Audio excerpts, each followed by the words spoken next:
umat manusia tidak terhitung jumlahnya. Kita diberikan tubuh yang sempurna, udara yang segar untuk bernafas, dan kenikmatan lainnya yang tidak terhitung nilainya. Semua itu kita dapatkan secara gratis.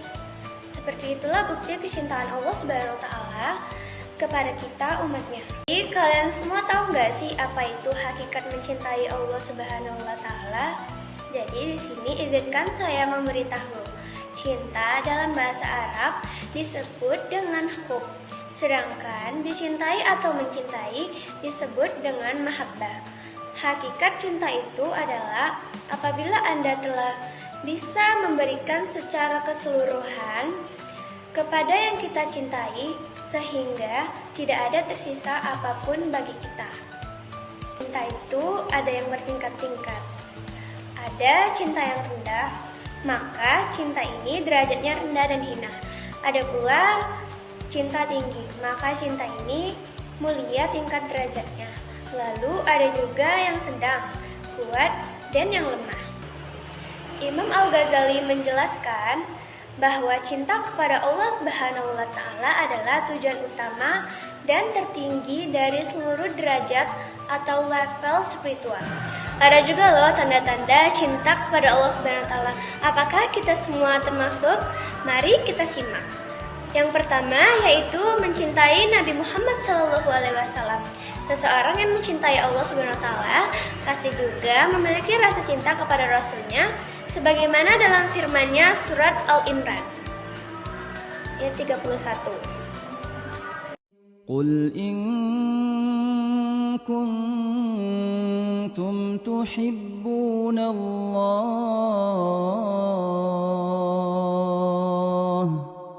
Qul in kuntum tuhibbuna Allah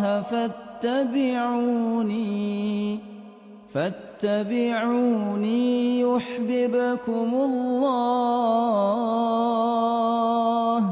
يحببكم الله ويغفر لكم ذنوبكم والله غفور رحيم. Ada juga yang selalu mendahulukan perkara yang dicintai oleh Allah Subhanahu wa Ta'ala. Seseorang yang mencintai Allah Subhanahu wa Ta'ala tidak memperdulikan lagi urusan pribadinya. Ia akan berbuat amal kebaikan dalam ikhlas. Yang ketiga, tidak gentar saat menghadapi hinaan. Seseorang yang mencintai Allah tidak akan menghiraukan hinaan dari orang lain. Ia akan selalu kuat menghadapi berbagai macam kehinaan. Tak perlu sedih jika ada orang yang merendahkan dan menghina. Kemuliaan bukanlah milik manusia, tapi Allah yang punya. Ada juga loh cara-cara meningkatkan cinta kepada Allah Subhanahu wa Ta'ala. Yang pertama, memahami betapa besarnya cinta Allah Subhanahu wa Ta'ala kepada makhluknya. Yang kedua, sentiasa berusaha membersihkan hati. Yang ketiga, mempelajari ilmu agama secara mendalam.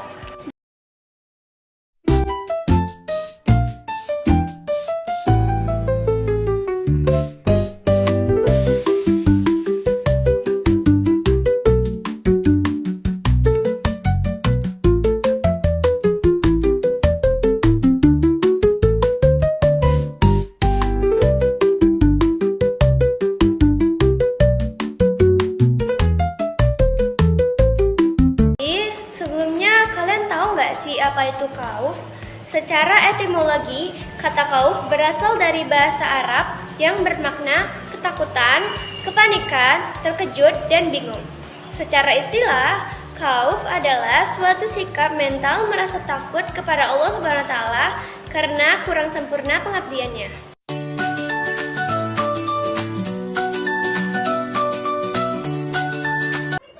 Ada juga loh beberapa sebab-sebab timbulnya rasa kauf. Yang pertama adalah mengingat dosa-dosa yang telah dilakukan. Yang kedua, mengkhawatirkan sesuatu yang belum pasti terjadi atas sesuatu yang tidak dikehendaki terjadi. Yang ketiga, takut kepada azab dan zat Allah Subhanahu wa Ta'ala.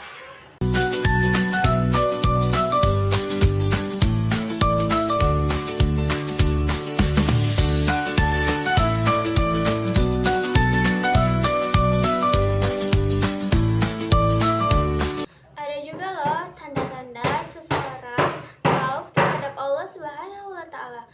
Yang pertama, lisan yang tidak berbohong, tidak gibah, melainkan digunakan untuk berzikir kepada Allah Subhanahu wa Ta'ala, membaca Al-Quran, dan mempelajari ilmu agama.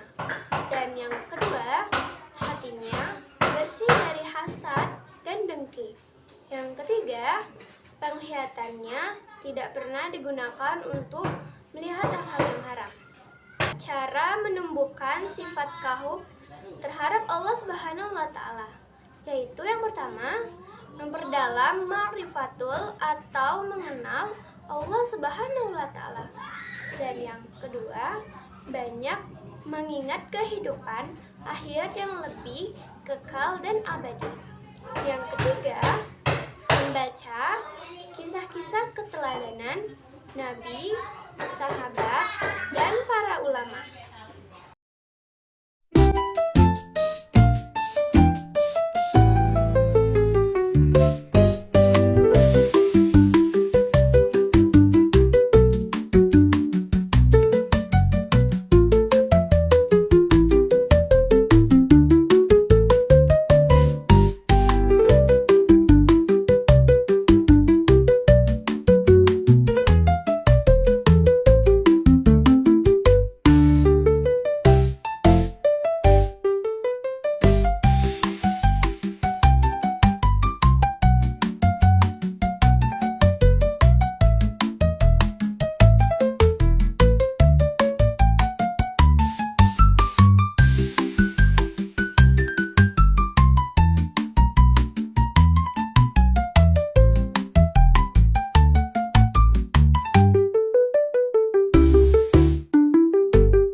Selanjutnya ada raja-raja. Jadi kalian tahu nggak sih apa itu raja-raja? Jadi pengertiannya secara bahasa, raja-raja artinya berharap. Sedangkan menurut istilah, raja-raja adalah mengharapkan agar segala kegiatan atau aktivitas kehidupan di dunia seperti ibadah atau hablum minallah ataupun kegiatan muamalah atau hablum minannas mendapatkan ridho dari Allah Subhanahu wa Ta'ala. Menurut Ibnu Al-Qayyim, raja-raja menuntut 3 perkara loh, yaitu cinta kepada apa yang diharapkannya. Yang kedua, takut harapannya hilang. Dan yang terakhir, berusaha untuk mencapai apa yang diharapkan. Raja-raja memiliki ciri-ciri loh, diantaranya sebagai berikut. Ciri-ciri orang yang memiliki sifat raja-raja ataupun tadi disebut dengan berharap kepada Allah adalah yang pertama, yaitu mengawali setiap usaha atau ikhtiarnya dengan niat yang baik, yaitu karena Allah Subhanahu wa Ta'ala. Dan yang kedua, bersifat ulet dan pantang menyerah dalam menghadapi cobaan, sehingga akan menjadikannya mampu berpikir kritis. Dan yang ketiga, selalu bertawakal kepada Allah Subhanahu wa Ta'ala setelah usaha yang dilakukan. Cara menumbuhkan sikap raja-raja sangatlah baik untuk kita tanamkan dalam diri kita, diantaranya sebagai berikut. Cara menumbuhkan sikap raja-raja, yaitu sikap raja-raja sangatlah baik untuk kita tanamkan dalam diri kita. Yaitu cara yang pertama ialah sentiasa mengingat anugerah dan nikmat Allah Subhanahu wa Ta'ala yang lebih luas. Dan yang kedua, meyakini bahwa Allah Subhanahu wa Ta'ala telah memberikan rezeki yang cukup bagi semua makhluknya. Yang ketiga, meyakini bahwa ampunan Allah Subhanahu wa Ta'ala selalu terbuka bagi hambanya yang bertaubat. Pula, berbagai manfaat jika kita memiliki sifat raja-raja. Manfaatnya loh, jika kita memiliki sifat raja-raja di dalam diri pribadi kita masing-masing, yaitu yang pertama, menumbuhkan sikap semangat dalam menjalankan ketaatan kepada Allah Subhanahu wa Ta'ala. Yang kedua, tidak mudah putus asa ketika menghadapi kesulitan. Dan terakhir, selalu merasa nyaman dalam beribadah Pembahasan terakhir adalah tawakal kepada Allah Subhanahu wa Ta'ala. Sebelumnya, kalian tahu nggak apa arti tawakal? Secara bahasa, tawakal atau tawakul berarti mewakilkan atau menyerahkan. Sedangkan menurut istilah, tawakal adalah menyerahkan segala permasalahan kepada Allah Subhanahu wa Ta'ala dengan sepenuh hati, dan segala permasalahan kepada Allah Subhanahu wa Ta'ala dengan sepenuh hati dan berpegang teguh kepadanya, serta tetap berusaha semaksimal mungkin sehingga tidak merasa sedih dan kecewa terhadap apapun keputusan yang diberikannya. Ciri-ciri orang yang memiliki sikap tawakal yaitu: yang pertama, selalu bersyukur apabila mendapat nikmat dan bersabar jika belum tahu itu tercapai apa yang diinginkan. Dan kedua, tidak pernah berkeluh kesah dan gelisah. Yang ketiga, tidak meninggalkan usaha dan ikhtiar untuk mencapai sesuatu.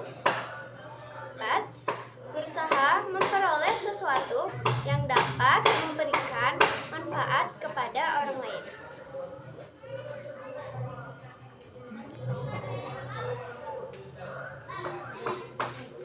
Ada juga loh cara untuk menumbuhkan sikap tawakal kepada diri kita.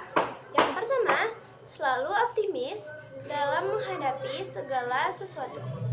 Yang kedua, percaya kepada kemampuan yang ada pada diri kita sendiri. Dan ketiga, selalu mengingat Allah Subhanahu wa Ta'ala dalam beraktivitas. Keutamaan dari sikap tawakal diantaranya adalah tawakal merupakan bagian dari iman. Yang kedua, Allah Subhanahu wa Ta'ala akan memenuhi kebutuhannya.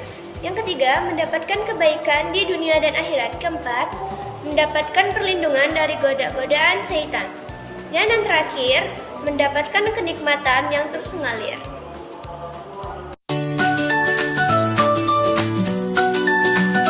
Maksud kalimah la ilaha illallah, bagaimana kita mengeluarkan seluruh keyakinan kepada makhluk dari dalam hati dan mengganti hanya dengan keyakinan kepada Allah saja. Jadi hati ini adalah baitullah. Ulama sampaikan, orang yang mencintai istrinya tak akan pernah mampu mencintai Allah.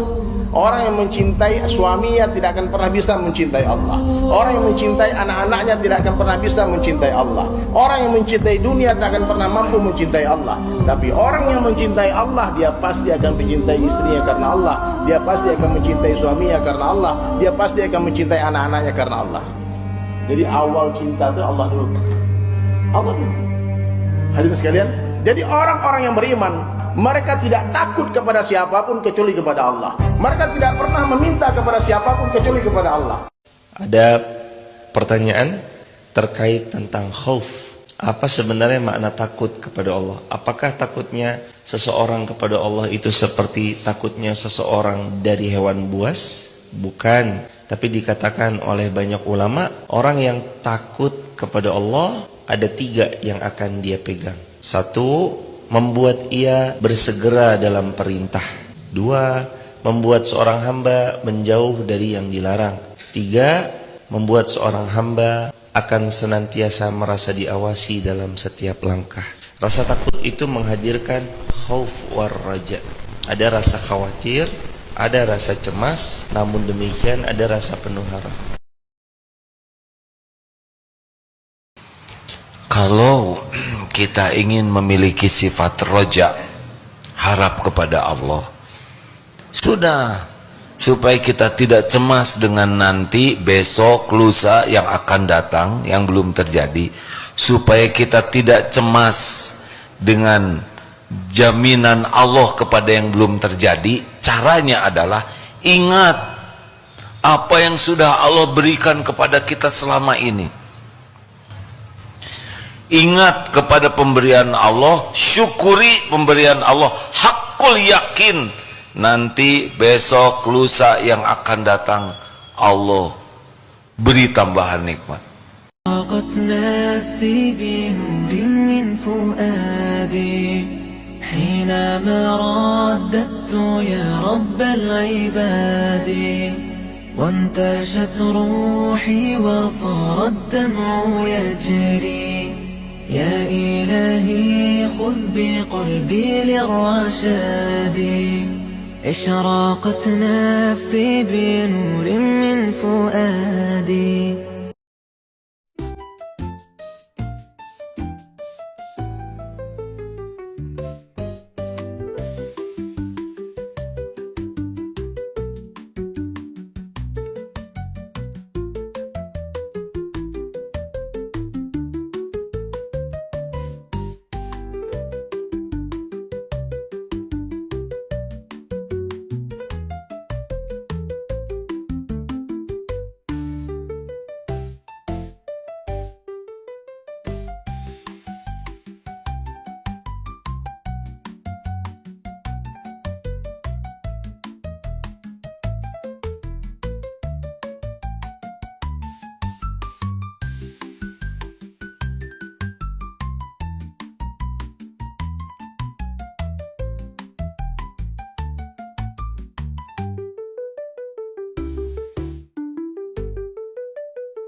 Ujian yang pertama, khauf, takut.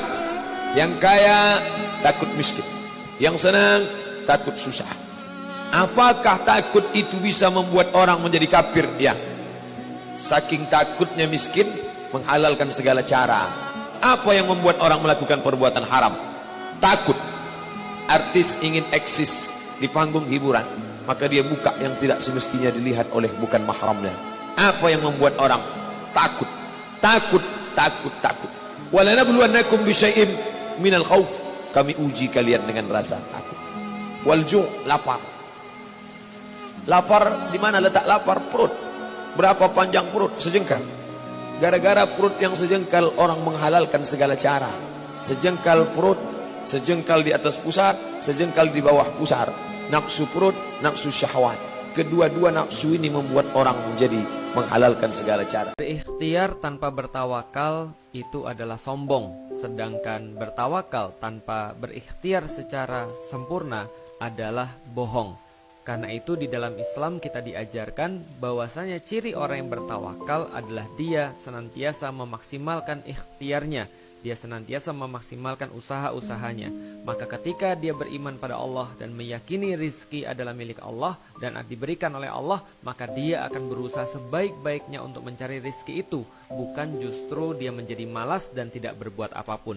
Karena itulah kita senantiasa berdoa kepada Allah, ya Allah, berikanlah saya ikhtiar yang sempurna pada perkara-perkara yang mampu saya ubah, dan berikanlah saya tawakal yang sempurna dalam perkara-perkara yang tidak bisa saya ubah, serta kebijaksanaan untuk membedakan keduanya, mana yang bisa diubah dan mana yang tidak bisa diubah.